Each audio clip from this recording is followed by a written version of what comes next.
Hey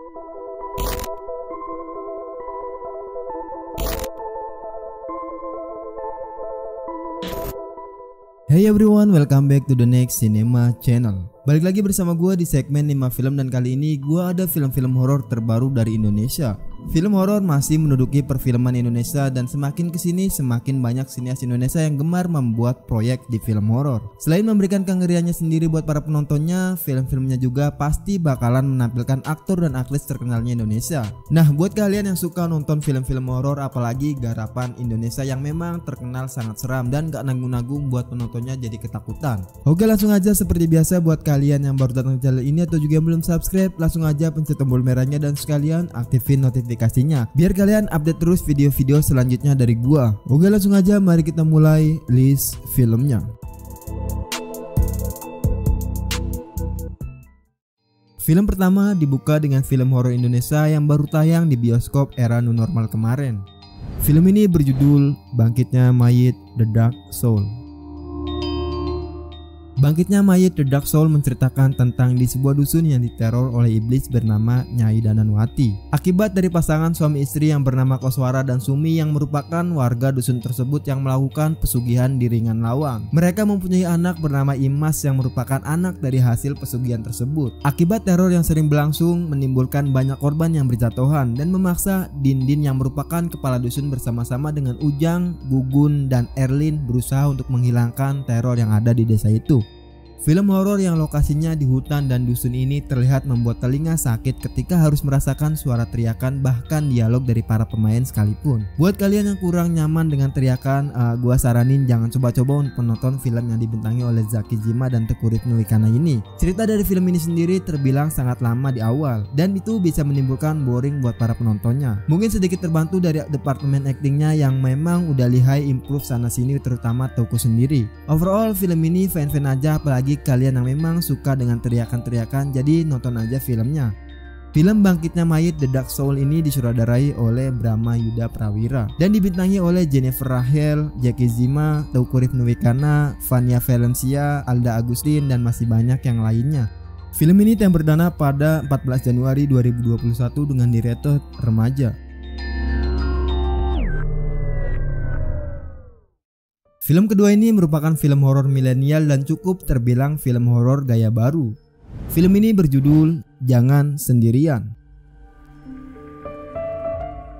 Film ini menceritakan tentang kisah 4 anak muda dengan setting yang berbeda-beda. Satu hal yang sama, mereka sama-sama sedang sendirian. Karakter pertama tiba di sebuah rumah dan segera mengalami serangkaian kejadian aneh dan menyeramkan. Karakter yang lain sedang berada di kantor hingga larut malam juga mengalami hal yang sama. Pun dengan karakter berikutnya yang sedang berolahraga di tepi pantai dan sedang berkendara di jalan. Mereka berhadapan dengan sosok-sosok misterius yang mengerikan dan berbahaya.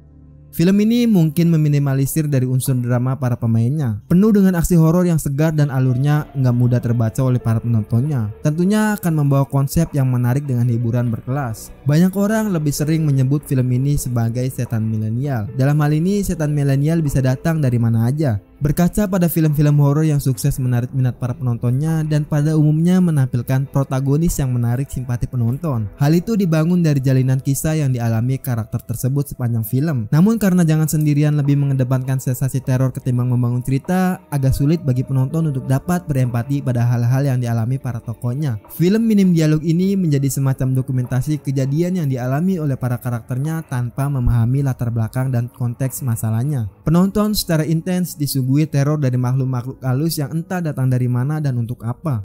Film Jangan Sendirian ini disutradarai oleh X-Jo dan dibintangi oleh Jessie Michelle Tumble, David Johnskep, Agatha Valerie, Henry Boboy, dan Robby Sugara. Film ini yang perdana pada 14 Januari 2021 dengan director remaja. Film ketiga ini merupakan sequel dari film sebelumnya yang udah berhasil menarik para pecinta film horor. Film ini berjudul Asih 2.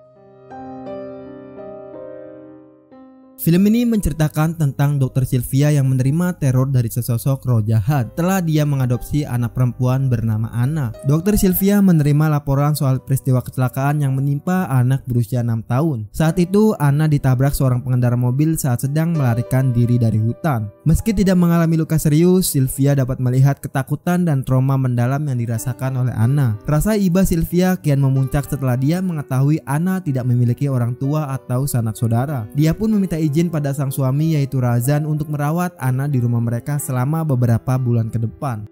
ASI 2 masih berkutat pada konflik maupun problema pengisahan yang serupa dengan seri pendahulunya. Naskah di film ini sendiri bahkan di luar dari ekspektasi gua. Kalau melihat jajaran pemainnya, gua yakin ini film bakalan wow banget. Tapi ya gua sedikit kecewa di naskahnya. Pengarahan yang diberikan oleh Rizal Mantovani sendiri nggak mampu memberikan perlawanan apapun terhadap kualitas yang kurang dari naskah cerita ASI sendiri. Paruh pertama dari pengisahan film ini sebenarnya berusaha untuk memberikan pendalaman emosional dengan pendekatan drama yang kental dari bangunan hubungan antara karakter Sylvia dan Anna. Namun di menit pertama karakter ASI mulai menunjukkan diri serta mengeluarkan teriakan nyaringnya. Seluruh ritme penceritaan ASI 2 berubah menjadi ajang pameran adegan-adegan horor yang berniat untuk mengejutkan para penontonnya. Ya setidaknya Saref Wadani kali ini diberikan banyak momen untuk menunjukkan kapabilitas aktingnya daripada sekedar dihadirkan sebagai potongan-potongan penampilan penghasil momen horor seperti pada ASI yang pertama. Film ASI 2 ini disutradarai oleh Rizal Mantovani dan dibintangi oleh Saref Wadani, Marsha Timothy, Aryo Bayu, Anantia Rizky Kirana, dan masih banyak yang lainnya. Film ini tayang perdana pada 24 Desember 2020 dan mendapat skor sebesar 7,3 di IMDb di vote dari 93 pengguna akun dengan di-rated remaja.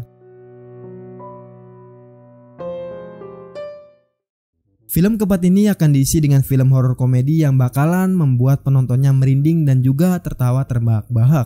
Film ini berjudul Ghostbusters Misteri Desa Penari. Ghostbusters mengisahkan tentang kehidupan seorang fotografer muda yaitu Sigit yang hidupnya serba berkesusahan menjalani profesinya. Sedari kecil, Sigit telah memiliki kemampuan untuk melihat keberadaan makhluk halus walaupun nggak bisa dia ajak komunikasi. Kemampuannya ini nantinya dia lihat sebagai potensi bisnis dan memang gak semudah itu juga mengembangkan bisnis dari hal-hal supranatural. Dia lantas mengajak sahabat dekatnya yang bernama Genjing untuk membuka bisnis pengusir setan. Namun Genjing baru mau kalau Sigit mengajak sahabat lama mereka yaitu Alexandra, cewek tomboy yang kerap dipanggil Alex. Narasi dari film ini sendiri sebenarnya cukup menjanjikan dari awal. Namun saat eksekusi itu direalisasikan, mulai terlihat CGI yang terlihat murahan. Bukan sesuatu yang bisa kita bilang wow. Jangan membandingkan film ini dengan film Ghostbusters yang asli, pasti kalah jauh lah dari tampilan hantu-hantunya. Meskipun Ghostbusters termasuk jenis komedi slapstick, jokesnya masih sangat garing. Dialognya juga kurang variatif untuk mengandung gelak tawa. Secara keseluruhan, Ghostbusters masih menghibur. Kalau aja elemen lain bisa mendongkrak film ini sampai tingkat maksimal, akan jauh lebih bagus lagi karena film ini sangat menjanjikan bila digarap dengan serius. Seperti halnya Warkop DKI yang mempunyai genre serupa. Film Ghostbusters Misteri Desa Penari ini disutradarai oleh Giri Pratama dan dibintangi oleh Tora Sudiro, Wulan Guritno, Gary Iskak, dan masih banyak yang lainnya.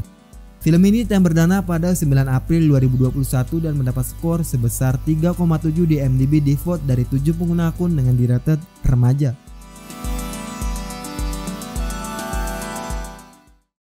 Film kelima ini diisi dengan film yang merupakan belas film dari trilogi yang digarap oleh salah satu aktris Indonesia. Film ini berjudul Arwah Tumbal Nyai Part Tumbal.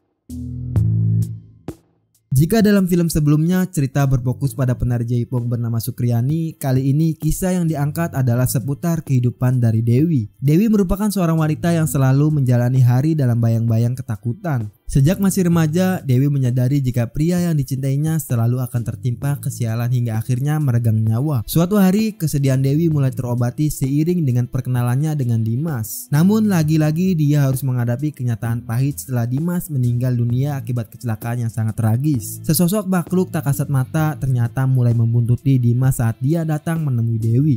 Nggak tahu cerita ini mau dibawa kemana. Bisa dibilang ini lebih parah dari part Nyai, tapi sedikit lebih masuk akal dari part Tumbal. Nah loh, bingung kan? Gue juga sama. Alur ceritanya bisa dibilang lari sana lari sini, tapi mungkin sedikit terselamatkan karena Dewi Persik yang membintangi filmnya. Sedikit kurang masuk akal, tapi penonton bakalan dibikin ngeri penampilan dari Dewi sendiri. Ya seperti biasanya gimana dia memainkan film di genre horor.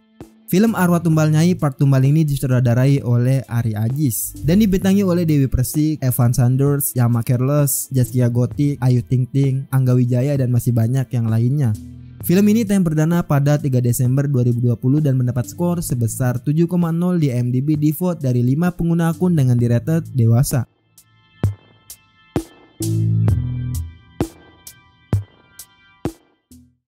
Oke, mungkin itu aja beberapa judul film horor terbaru yang mungkin film-filmnya bisa membuat kalian merinding saat menontonnya. Nah, seperti biasa buat kalian yang mau menambahkan list film seperti ini atau juga mau request rekomendasi film ke gua, kalian bisa tulis di kolom komentar. Dan yang terpenting, subscribe terus channel ini, like video ini jika kalian suka dengan list filmnya, dan dislike aja kalau menurut kalian list film dari gua kali ini kurang menarik. Lalu share video ini, gua Are, see you in the next film.